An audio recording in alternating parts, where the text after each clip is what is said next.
안녕하세요. 저는 평택 사는 꽃다운 30대입니다. 요즘 날씨가 아침 저녁으로 쌀쌀한데 다들 감기 조심하고 계신가요? 저는 한동안 감기에 걸려 고생 좀 했거든요. 다들 환절기 때 감기 조심하길 바라며 제 이야기를 들려드리도록 할게요. 저에게는 10년 넘게 연애한 남자친구가 있었어요. 10대 때부터 20대까지 저의 모든 걸 함께한 사람이죠. 군대 가면서도 기다렸고 우리는 늘 함께였어요. 저는 승무원을 꿈꿨지만 제가 몸에 안 좋은 관계로 지상직 근무로 대신해야 했죠. 그렇게 한동안은 무기력증까지 온 저에게 남자친구는 위로이자 비타민이었어요. 우리는 함께 울고 웃고 행복한 연애를 하던 어느 날 남자친구가 저에게 물어봤죠. 이제 우리 같이 살 때 됐다고 어떻게 생각하냐고요. 이게 프로포즈냐고 다시 하라고 했지만 속마음은 너무 행복했어요. 결혼을 약속하고 서로 부모님께 인사도 드리고 준비하는 도중에 남자친구가 과열지구가 아닌 곳에 매매로 아파트를 사는 건 어떠냐고 하더라고요. 그것도 30평대 아파트로요. 지금 입주다 보니 엄청 물량들이 많이 있는 상태라고요. 남자친구가 사회생활을 한 지 얼마 안 돼 돈이 많이 없는 편이라 고민을 했지만 이때 아니면 또 집을 언제 사나 싶어가지고 제가 모은 돈과 저희 집에서 보태주셔서 집을 계약할 수 있었어요. 어차피 우리 결혼할 거니까 당연히 그래야 한다고 생각했어요. 근데 엄마 아빠가 아주 예전에 사두었던 18평대 아파트가 제 명의로 하나 있는데 이제 아파트 들어가니까 엄마 아빠는 그 아파트 팔아서 집 사는데 보태라고 하시더라고요. 원래 그냥 제 이름으로만 해놓은 줄 알았는데 결혼할 때 주려고 생각했다고 팔고 보태서 사라고 하시더라고요. 이제 진짜 집도 해결이 됐겠다. 결혼 준비만 남은 상태라 하루하루가 너무너무 행복했어요. 근데 남자친구가 지금 제가 살고 있는 집을 자기 누나한테 살라고 하면 안 되냐는 거예요. 지금 집은 그냥 오피스텔인데 부모님이 가지고 있는 거라 제가 싸게 전세금 내고 살고 있었거든요. 제 집도 아닌데 좀 그렇잖아요. 자꾸 남자친구랑 예비시댁에서 욕을 하니까 저도 엄마 아빠한테 이야기를 해본다 하고 그렇게 일단락 되었어요. 엄마 아빠는 전세나 월세로 해줄 테니까 금액적인 부분도 거의 반값으로 해주겠다고 하셨어요. 그렇게 남자친구 누나한테 제가 살고 있는 집으로 이사하라고 말씀드리고 저는 그 집으로 이제 이사 준비를 시작하기로 했죠. 그렇게 결혼 준비를 하나둘씩 해가고 있는데 자꾸 어머님이 저희 보고 골라줄 테니 같이 가자고 하시는 거예요. 저희는 그냥 혼수를 카드로 다 구매하기로 했거든요. 그래서 알겠다 하고 같이 가서 막 보는데 어머님이 우리 집도 너무 냉장고가 낡아서 바꿔야 하는데 우리 집 세탁기도 너무 오래돼서 바꿔야 하는데 하면서 옆에서 그러시더라고요. 근데 그런 이야기를 듣는데 남자친구가 말을 잘해야 하는데 엄마 내가 다는 못 사주지만 가장 바꾸고 싶은 거 하나 우리가 해줄게. 결혼 선물로 이러는 거예요. 저랑 상의도 없어요. 제가 진짜 너무 어처구니가 없었지만 그냥 알겠다 싶었죠. 그 직원분이 냉장고나 세탁기는 TV랑 다르게 전원을 켜는 게 아니어서 진열되어 있는 상품이 그러면 조금 더 보태서 사시면 지금 너무 할인율이 좋아 세탁기랑 냉장고를 살 수 있다고 그러시더라고요. 어머님은 그러면 저희 보고 자기는 진열된 상품을 살 테니 돈만 좀 보태주면 나머지는 어머님이 내신다고 하시더라고요. 양심은 있으셨나 봐요. 저희 혼수를 다 고르고 계약하고 어머님 거를 봐드리고 있는데 어머님 목록에 세탁기, 냉장고, TV, 에어컨 이렇게 계약이 되어 있었네요. 다 진열 상품으로 주문하셔서 가격이 엄청 저렴하더라고요. 그래서 여기에서 내드리기로 했던 돈은 내어드리고 다른 건 어머님이 내셨어요. 그렇게 집 들어가는 가구, 가전부터 시작해서 결혼 준비까지 하려니까 쉽지가 않았어요. 이렇게 준비하는 것도 힘든데 어머님이 자꾸만 이것저것 간섭을 하시는 거예요. 물론 걱정되시는 마음이 이야기하시는 것도 알죠. 아는데 사람 마음이 그런 게 아니잖아요. 사사건건 제가 뭘 할 때면 자꾸만 딴지를 걸길래 아직 결혼도 안 했는데 이러면 결혼하면 얼마나 더 심할까 싶어서 마음이 착잡하더군요. 그렇게 아둥바둥 결혼식까지 끝내고 드디어 신혼집으로 입주하는 날이 되었어요. 서울에서 멀리 떨어져 있는 곳이기도 하지만 그래도 30평대 이 정도 금액으로 매매를 할 수 있다는 것만으로도 사실 정말 행복했죠. 입주해서 입주 청소하고 고칠 부분들 싹 고치고 드디어 가전가구가 들어오는 날이었어요. 남편은 회사에 나가봐야 하는 상황이라 나가고 저 혼자 가정가구들 배치를 위해서 일찍 집으로 출발해서 기다리고 들어오기 시작하는데 기사님이 배치하고 놔주시는데 제가 보았던 가전들이 아닌 거예요. 아예 색도 다르고 모델명도 다른 것 같고 해서 우리 집으로 이게 오배송이 된 건가 싶어서 기사님께 기사님, 제가 시킨 물건들이 아닌 것 같은데 혹시 잘못 배송 온 게 아닌가요? 라고 물었죠. 그랬더니 서류들을 몇 개 보고 여기가 맞다고 하는 거예요. 주소도 확인하고요. 근데 제가 시킨 물건들과 너무 달라서 그 가전제품 샵에 다시 전화를 했어요. 안녕하세요. 저 그때 계약하고 간 사람인데요. 지금 기사님이 설치해 주시는데 제가 그때 계약하고 갔던 제품들이 많이 달라서요. 공기청정기랑 자잘한 제품들은 맞는데 큰 제품들은 너무 달라서요. 혹시 이게 계약이 잘못된 건가 싶은데요. 물어보니 자꾸만 맞다고 하시는 거예요. 근데 계약서를 보더니 제가 계약하고 간 물건들과 어머님이 계약하고 간 물건들이 바뀌어져 있었다는 거예요. 그래서 제가 노발대발하면서 이게 무슨 일이냐, 다 들어왔는데 계약서가 그럼 바뀐 거냐 따져 물으니 그건 아니고 어머님이 따로 전화가 와서 저랑 다 이야기가 되었다면서 TV랑 냉장고, 세탁기는 그 집에 들어갈 제품들을 저희 주시고 제가 계약했던 물건들은 아들네 집으로 보내면 된다고 하셨다는 거예요. 그래서 당연히 가족이니까 이야기가 돼 있나 보다 하고 다시 전화를 안 해보셨다는 거예요. 이건 정말 말이 안 되는 일이잖아요. 너무 화가 나서 남편에게 전화해서 이 이야기를 알렸더니 남편이 자기 엄마한테 전화해본다고 하더라고요. 그리고 몇 분 후에 남편이 엄마가 처음에는 자기가 그런 적 없다고 하더니 나중에는 제가 고른 게 너무 예뻐서 그런 거라고 미안하다고 그러셨대요. 아니 이게 무슨 말이 되는 소리인지 싶어서 그럼 지금 당장 바꿔야겠다고 얘기하니 남편은 그냥 우리가 그것만 다시 사자 이러는데 무슨 돈이 썩어나는 것도 아니고 지금 반품도 안 되는데 어떻게 쓰냐고 엄청 화냈죠. 가전제품 샵 직원도 확인 못 해보고 보내드린 잘못도 있어 3개 다 제품은 환불이 안 되고 세탁기랑 냉장고는 쓰고 TV는 추가 금액만 받고 다른 걸로 바꿔주신다고 하시더라고요. 어머님의 어처구니 없는 행동으로 인해 저는 그때부터 어머님 말이라면 참을 수가 없게 되었어요. 저희 집이 남편네보다 잘 사는 건 맞지만 그 잘 살기 위해 저희 부모님도 저도 노력한 건 생각도 안 하고 숟가락만 얻어가려는 어머님의 심보가 저는 너무 화가 났습니다. 그 사건이 있은 후에 어머님은 저에게 전화와서 아무렇지 않은 척 이야기하시길래 저는 네 이러고 끊어버렸어요. 보통 부모님들은 자기 자식들을 위해 더 하나라도 좋은 거 해주려고 노력하는데 어머님은 말로만 저러니 정말 화가 나더라고요. 이런 결혼 생활을 바라고 결혼한 게 아닌데 허탈하기만 했고요. 제가 이럴수록 어머님은 더더욱 저를 못살게 굴었고 저는 그럴 때마다 눈 감고 귀 닫고 말았죠. 그렇게 저의 결혼 생활은 너무나 힘들어져만 갔고 남편이랑 싸우는 날도 많았습니다. 10년 넘게 연애했던 남편의 모습은 너무나 달라져 있기 때문에 더 힘들기도 했어요. 그러다 남편네 누나죠. 형님이 결혼한다고 하시네요. 형님 또한 성격이 만만치 않은데 한 몇 년 전에 결혼했다가 이혼하셨거든요.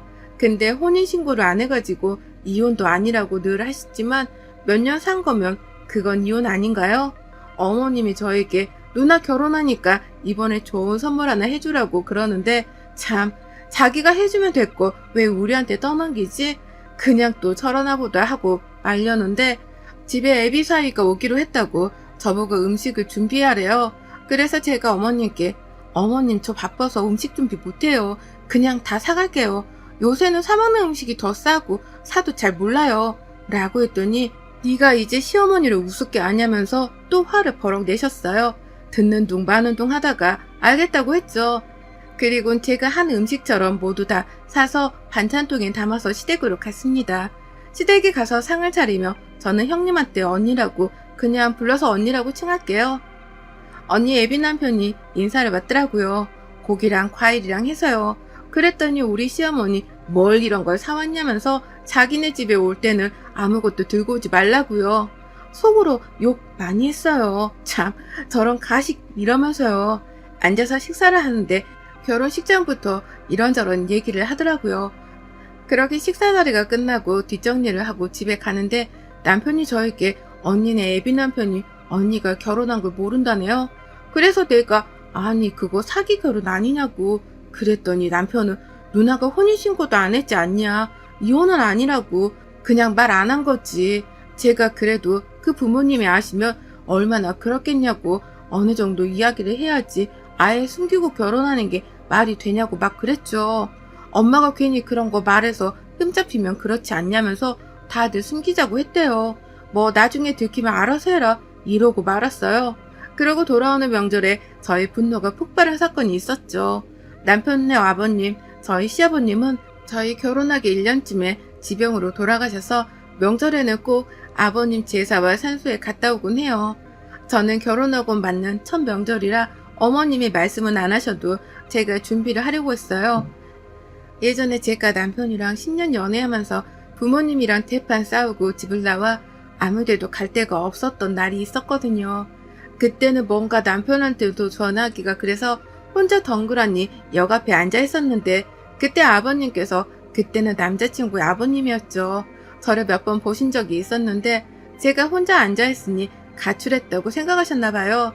저에게 제 이름을 부르면서 우리 아들 여자친구 아니냐면서 아저씨가 안 그래도 집에 들어가기가 아쉬웠는데 같이 밥 먹자고 해주시더라고요. 그러더니 제가 진짜 그때 떡볶이를 좋아했는데 떡볶이랑 김밥이랑 튀김이랑 잔뜩 사주시고 아이스크림도 같이 먹으면서 이런저런 이야기를 해주셨어요. 그리고 집 앞까지 저를 데려다 주신 적이 있으신데 아직도 그 일만 생각하면 울컥해요. 그리고 나서도 아버님은 늘 제 생각을 참 많이 해주셨어요. 제가 참 많이 따르기도 했고요. 그 마음으로 저희가 결혼할 때까지 건강하시기를 바랬는데 결혼식을 못 보고 일찍 돌아가셔서 장례식에 가서 정말 많이 운 기억이 나요. 그래서 아버님 기일에는 여자친구로서도 늘 참여해서 이제 며느리가 돼서 제가 아버님 재산을 꼭 지내드리고 싶다고 했거든요. 그렇게 첫 명절이 되고 저는 정말 열심히 음식을 만들었어요. 아버님이 각종 전을 정말 좋아한다고 하셔서 제사 때는 꼭 어머님이 전을 되게 많이 만들어 놓으시더라고요. 사실 전 부치기는 명절 음식 준비할 때 가장 많은 시간과 공들이는 일이잖아요. 근데도 저는 아버님이 얼마나 좋아하실까 해서 열심히 만들었어요. 음식을 만들고 있는데 저보고 어머님이 대뜸 전화 와서 이번에 전 어느 종류 할게?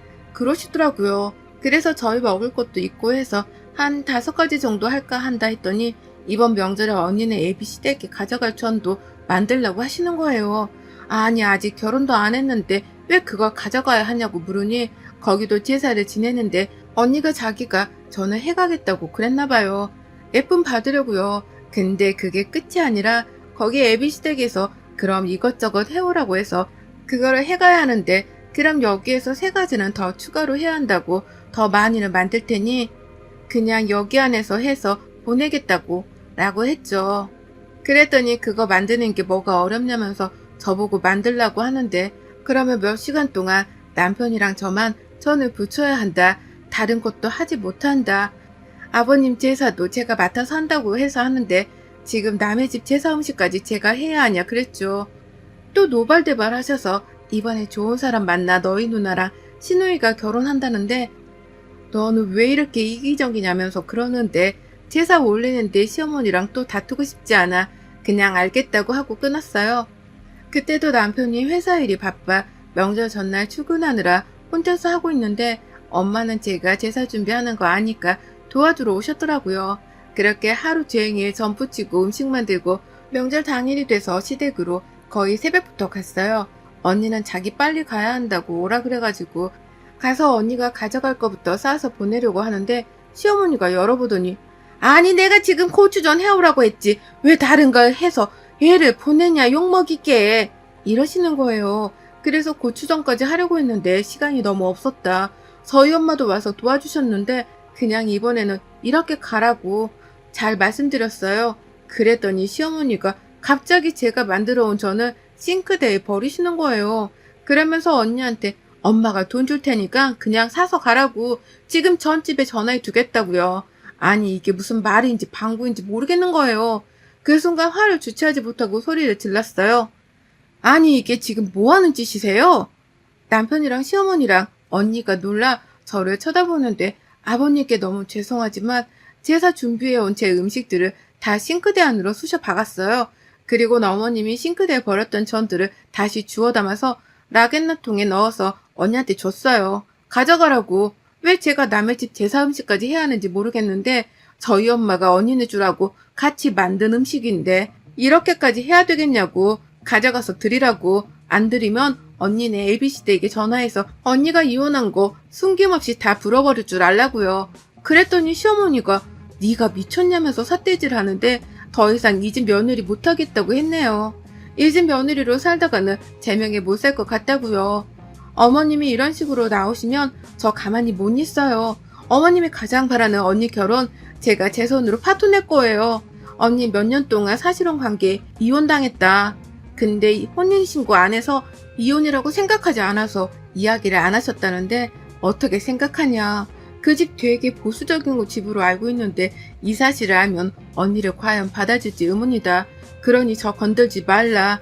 그리고 언니가 지금 살고 있는 집 부모님께 말할 거니 짐 빼서 나와라 하고 거실로 가서 어머님네 수많은 화분 중 미니 화분을 들어 TV에 던지며 말했죠. 어머님, 저 TV도 제 돈으로 산 거니까 제가 아무렇게 해도 되잖아요. 어머님이 저희 혼수 들어갈 때 다 바꿔치기 한 거 기억나시죠? 라고요. 셋 다 벙찐 얼굴을 보니 너무 통쾌해 제 집만 가지고 나왔습니다. 남편한테 100통이 넘는 전화가 왔지만 한 번도 받지 않았죠. 저는 명절 연휴 내내 핸드폰 끄고 호텔에 며칠 묵었고 회사에 출근해야 해서 전날에 들어가니 남편이 한숨도 못 잔 채로 저를 기다리고 있더라고요. 무시하고 방으로 들어가려는데 뭐 때문에 이렇게까지 하냐고 뒤에 와서 따지네요. 그래서 말해줬어요. 지금까지 시어머니가 저한테 한지 네가 이런 일을 다 간과하고 네 엄마만 알았던 죄. 내가 지금까지 그래도 참고 살았던 너와의 10년 정이 있었고 그때 아버님이 나한테 배려해주신 마음이었다. 그리고 니네 엄마도 아버님이 살아계실 땐 안 그랬다고 하니 혼자 계시는 것이 마음이 나도 아프기 때문에 그런 꼬장들 다 받아준 거다. 근데 그 도를 지나치는데 너는 가만히 있는 게 맞냐고 그랬죠. 지도 할 말이 없는지 어떻게 하고 싶냐고 묻길래 그것 또한 말했어요. 헤어지고 말고는 내가 정한다고. 네가 이혼을 말할 처지도 못 되니까 내가 어떻게 할지 정하면 그때 말하자고요. 남편이랑 한 집에 있기가 힘들 것 같아 저는 거의 회사 근처에서 지내다시피 했어요. 그러고 지낸 지 일주일 정도가 흘렀을까요? 시어머니가 저를 만나러 회사 앞으로 찾아오셨더라고요. 만나고 싶지 않았지만 하도 간곡한 부탁에 만나러 갔어요. 그랬더니 저에게 어머님이 갑자기 통장 하나를 건네주시더라고요. 그 통장에는 거의 1억이 가까이 들어있었는데 왜 이걸 나한테 주나 싶어서 왜 이걸 저한테 주세요? 라고 여쭤보니 그동안의 일 너무나 미안하다고 자기가 어른으로서 그렇게 했으면 안 됐는데 아버님 돌아가시고 자기가 신부가 너무 못돼진 것 같다고 용서가 될지 안 될지는 모르겠지만 나로 인해 이혼하는 건 원치 않으신다고요. 이 돈은 아버님이 나중에 저한테 꼭 주라고 하셨다고요. 그리고 그 통장과 들어있는 아버님 편지를 읽고 저는 아무 말도 할 수가 없었어요. 새아가에게 네가 이 편지를 보고 있을 때쯤이면 아마 나는 이 세상에 없을 수도 있다는 생각이 드는구나. 아가야, 우리 아들과 같은 학교에 다니고 있는 처음 너의 모습을 보던 날 인사를 씩씩하게 건네는 너의 모습이 아직도 눈에 선하구나. 우리 아들이 참 부족한데 옆에서 늘 챙겨주는 너의 모습에 이 아버지는 항상 고마움을 느꼈구나. 내가 투병 생활을 참 오래 아들이 군대에 가서 면회에 가고 싶어도 갈 수가 없었던 날들에 네가 늘 빠짐없이 가져왔다고 해서 너무나 고마웠단다. 직접 건네줄 수 있으면 너무나 좋았겠지만 그러지 못해 미안하구나 새아가야. 결혼을 하고 살아가면서 힘든 일이 많을 때 이 아버지 편지를 꼭 기억해 주었으면 한다. 혹시라도 우리 아내가 또 우리 아들과 딸이 너를 힘들게 하는 순간이 온다면 나에게 미안해 하지 말고 너의 삶을 언제든지 떠나도 좋단다. 나는 가족으로 살아. 허물들을 다 덮고 지냈다지만 나의 부재로 인해 부족한 우리 와이프와 딸과 아들의 부족함을 용서해 주길 바란다. 늘 밝고 찬란했던 너의 모습이 오랜 투병 생활에도 행복함을 느끼게 해줬단다. 이 통장은 너와 내 아들에게 남기는 마지막 선물이 되기를 바란다. 이 편지의 일부분을 담은 내용입니다. 어머님은 이 편지와 통장을 주시곤 가셨고 저는 며칠 동안 아무것도 할 수가 없었어요. 저는 그렇게 다시 결혼 생활로 돌아갔고 이 일들이 있고 나서는 많은 것들이 변했어요. 어머님은 저에게 전처럼 더 이상 하지 않고 전화도 잘 안 하시더라고요. 언니는 저희 부모님께 연락드려 전세금과 조금 더 보태서 드렸다고 해요. 감사하다고 인사도 드렸나 봐요. 저의 생활은 전과 다를 바 없어졌지만 아직 남편이라도 조금 서먹해요. 남편이 미안해서 제가 들어오면 집안일도 자기가 하고 제 눈치를 엄청 보는데 저도 그냥 대면대면하니 지내고 있네요. 곧 다가오는 언니 결혼식에 아버님이 함께 계시지 못해 많이 쓸쓸할 생각에 이번 명절에는 다 같이 아버님 산소에 다녀오려고 해요. 사람 인생이란 게 참 울고 웃고 다사다난하다지만 제 결혼 생활에서 가장 힘든 순간이 있었지만 또 이혼이라는 선택도 하려고 생각했었지만 누구나 다들 그러시겠지만 결혼도 힘들지만 이혼하는 것도 쉬운 일이 아니잖아요. 살면서 힘든 일은 또 찾아오겠지만 아버님이 주신 마음을 잊지 못할 것 같아요. 이번 명절은 처음으로 집에서 제사를 지내지 않고 산소에 가서 간단하게 지내기로 했어요. 앞으로 어머님께 우리끼리 있으니 집에서 제사 지내지 말고 산소에 한번 갔다 오자고 하시더라고요. 아직 어머님을 마음으로 용서하지 못했지만 가족이니까 용서하려고 노력하려고 해요. 여러분들의 명절은 어떠신가요? 혹시 시댁 때문에 힘든 분들이라면 제 이야기가 여러분들께 조그마한 위로가 되었으면 좋겠습니다. 여러분의 생각은 댓글로 남겨주세요. 오늘도 시청해 주셔서 정말 감사합니다.